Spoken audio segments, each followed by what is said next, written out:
కృపావార్తని మీ ముందుకు తీసుకురావడానికి దేవుడు ఎంతగానో కృప చూపించాడు.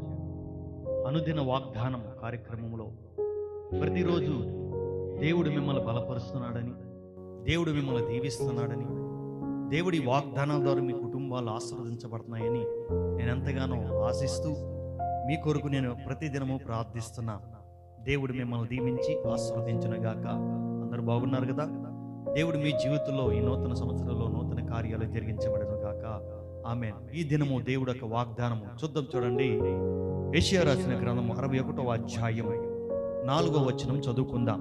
చాలా కాలం నుండి పాడుగానున్న స్థలములను వారు కట్టుదురు, పూర్వమున పాడైన స్థలములు కట్టుదురు, పాడైన పట్టణములు నూతనముగా స్థాపింతురు, తరతరముల నుండి శిథిలమై ఉన్న పురములు బాగు చేయుదురు. నా జీవితం పాడైపోయింది, నా స్థితిగతులు పాడైపోయినాయి, పూర్వం నుండి మా కుటుంబాలన్నీ కూడా పాడైపోయినాయి, మా జీవితాలన్నీ కూడా నాశనం అయిపోయినాయి నేను అనుకుంటున్నావు కదా.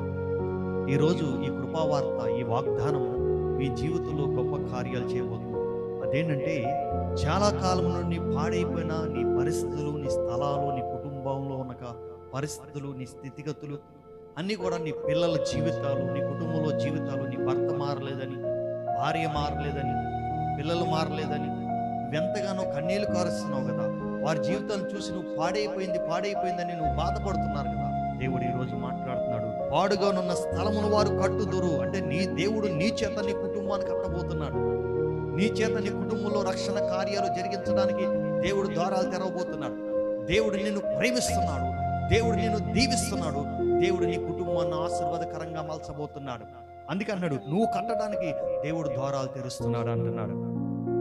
దేవుడు నీ జీవితంలో, నీ స్థలాలు ఏదైతే ఉందో, నీ కుటుంబం ఏదైతే ఉందో, నీ పరిస్థితులు ఏదైతే ఉందో, సమస్తం కట్టడానికి దేవుడు కృప చూపించబోతున్నాడు. పూర్వమున పాడైపోయిన స్థలములు కూడా కట్టబడును అంటున్నాడు. అంటే నీ జీవితంలో పూర్వం నుండి నీ కుటుంబీకులు ఎవరు, నీ పితరులు ఎవరైతే ఉన్నారో వాళ్ళు ఇంకా నీ ముందుంటే గనక వారు కూడా, వారి కుటుంబాలు కూడా నీ చేత కట్టబడుతున్నారు. నీ తల్లిదండ్రుల గురించి, నీ తాతల గురించి, నీ కుటుంబీకుల గురించి నువ్వు ప్రార్థన చేస్తున్నావు కదా, ఆ కుటుంబాలన్నీ కూడా కట్టబడుతున్నాయి.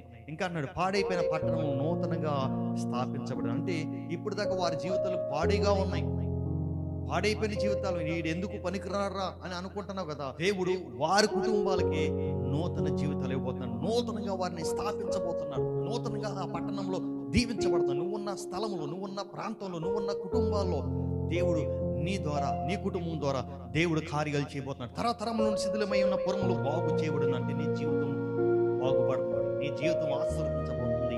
తరతరం నుండి నీ కుటుంబాలను కూడా తరతరాలు నాశనం అయిపోతున్నారేమో, ఆ తరతరాల నుండి శాపాన్ని దేవుడు విడిపిస్తున్నాడు. దేవుడు నీ జీవితంలో గొప్ప కార్యాలు చేయబోతున్నాడు. నమ్ముతున్నావా?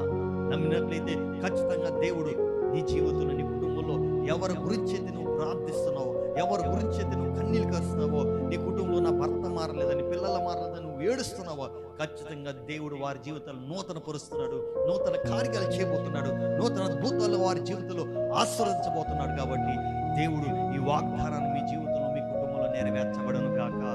ఆమేన్. ప్రియ సహోదరులారా, మరి ఈ వాగ్దానం నమ్మితే కనుక ఖచ్చితంగా దేవుడు మీ జీవితంలో గొప్ప కార్యం చేస్తాడు. ప్రార్థన చేసుకుందాం. పరిశుద్ధ మహోన్నతానికి స్తోత్రం. పాడైపోయిన బ్రతుకులు, తరతరాల నుండి పాడైపోయిన బ్రతుకుల్ని నువ్వు మార్చగల దేవుడిని. ఎవరైతే రక్షణ లేక బాధపడుతున్నారో, తను పాడైపోయినని బాధపడుతున్నారో, వారి జీవితంలో మరలా కట్టండి, మరలా స్థాపింపచేయండి. వారి జీవితంలో నూతన కార్యాలు నూతనంగా జరిగించి నీ ఆశీర్వాదం, నీ దీవెనలు వారి పట్ల, వారి కుటుంబాల పట్ల జరిగించమని యేసు నామములో అడుగుచున్నాం తండ్రి. ఆమేన్. ప్రియ సహోదరులారా, ఈ వాగ్దానం మీ జీవితంలో నెరవేర్చబడదని మీరు నమ్మండి, విశ్వసించండి. దేవుడు గొప్ప కార్యాలు మీ జీవితంలో జరిగిస్తాడు. దేవుడు ఈ మాటలు దీవించును గాక. ఆమేన్. ఈ వాక్యం వింటున్న నీవు సబ్స్క్రైబ్ చేయడం ద్వారా, లైక్ చేయడం ద్వారా అనేక మందికి రీచ్ అవుతుంది. వారు, వారి కుటుంబాలు కూడా దీవించబడతాయి. దేవుడి యొక్క పనుల్లో మీరు కూడా పాలుభాగస్తులు అవుతారు. దేవుడు మిమ్మల్ని దీవించును గాక. ఆమేన్.